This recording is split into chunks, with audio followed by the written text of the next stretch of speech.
Geoff was so gracious. He has been sick all week and with COVID, and he wrote a sermon. So I am going to read his sermon. So when I say I, unless I indicate otherwise, I am Geoff. And it won't be quite the same, but it's a good sermon, so I invite you to listen. So, you're not imagining it. This is not too far from the whole "in the beginning was the Word." And it's a big shift in tone from primordial forces of light and dark to the everydayness of a wedding. It's a little like if I told you the whole history of Mozart and played the Requiem, and then I showed you a video of Mozart playing at a wedding. At one point, I would have said that this story is one of God's extravagances in the face of love. The party's never over when God is invited. Yet for all this story's abundance, sometimes it lands a little hollow when people are wanting so much. Yes, these folks have run out of wine, but there are so many who are hungry or homeless or have no love in their lives at all, or even violence dressed up as love. There is so much hungry want in the world that maybe the wine running out feels a bit frivolous. Oh God, where is the abundance in these weighty prayers we have? How can we sing wedding songs when chants for justice are unanswered? I think there is some of that seriousness in a young and brooding Jesus in today's story. We can't be exactly sure of the cultural tones of his conversation with his mother. But let's just say that I certainly don't encourage this kind of speaking with anyone you want to keep speaking with. But I wonder if Jesus is already a little overwhelmed by the bleak and the heavy weight of loving a world that needs so much.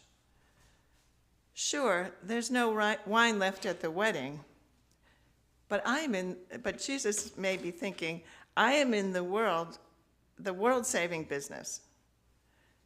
Mom, don't get me distracted by the small stuff. I'm saving up for the big finish. The text doesn't record any more interaction between Jesus and Mary at this point, which, well, I don't know how the gospel writer could have captured that look that a parent can give a child, but you know the one that can peel paint. Thanks be to God for Mary, for all the Marys of the world, who even without words move the very heart of God, who can invite God in to save us in the smallest, most frivolous ways. The small stuff, and when you get down to it, really, all there is of life is small stuff. And now I'm Joan speaking. It reminds me of, you know the saying, don't sweat the small stuff, and the response, it's all small stuff. Now this is Geoff. I was once working with a church trying to do their best ministry in the world.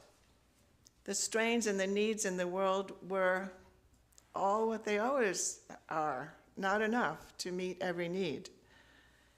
So someone suggested the simplest answer, we would only fund the most basic needs, food and shelter. But then someone reminded us, well, education too. Education is important. And oh, the arts. Yes, the arts make life worth living. One of the greatest thefts of poverty, of war, of injustice, is how they steal and destroy. They create a twin poverty, a poverty of joy and of creativity and wonder and hope. So we shouldn't have a homeless shelter where people can't dance. We shouldn't have a soup kitchen where there's never any dessert. We shouldn't have a Messiah who never gives a party. So Christ came to save the world and started with a wedding.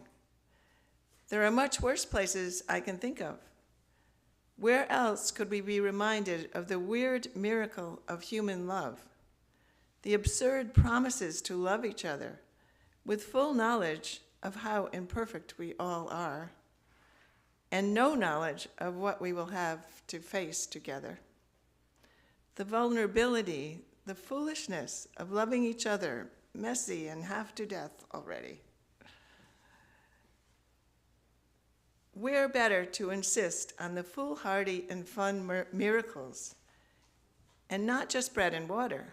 We're better to know that the whole world will be saved from the self-serious apocalypses by nothing but joy and love.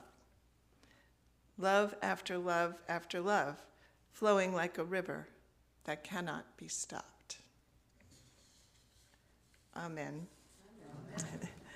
And the sermon is clearly complete without my saying anything, but I just want to add my yes and amen, because I have experience with working with people on the street. So, and they taught me about humanity and about love and joy. So I say yes to the central theme that poverty can rob people of their human dignity, their creativity, their joy, and their love. But all these things are so much a part of being human that even poverty cannot take them away totally. People need housing, food, clothing, and health care, of course. But they also need to be seen and heard. And they need art and music. They need to laugh and to cry and to be in relationship with people who care about them.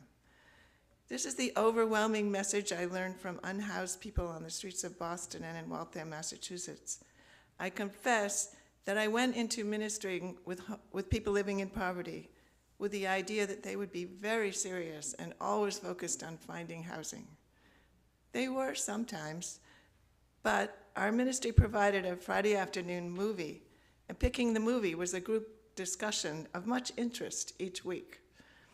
There was also an art program started by an Episcopal priest and an unhoused man.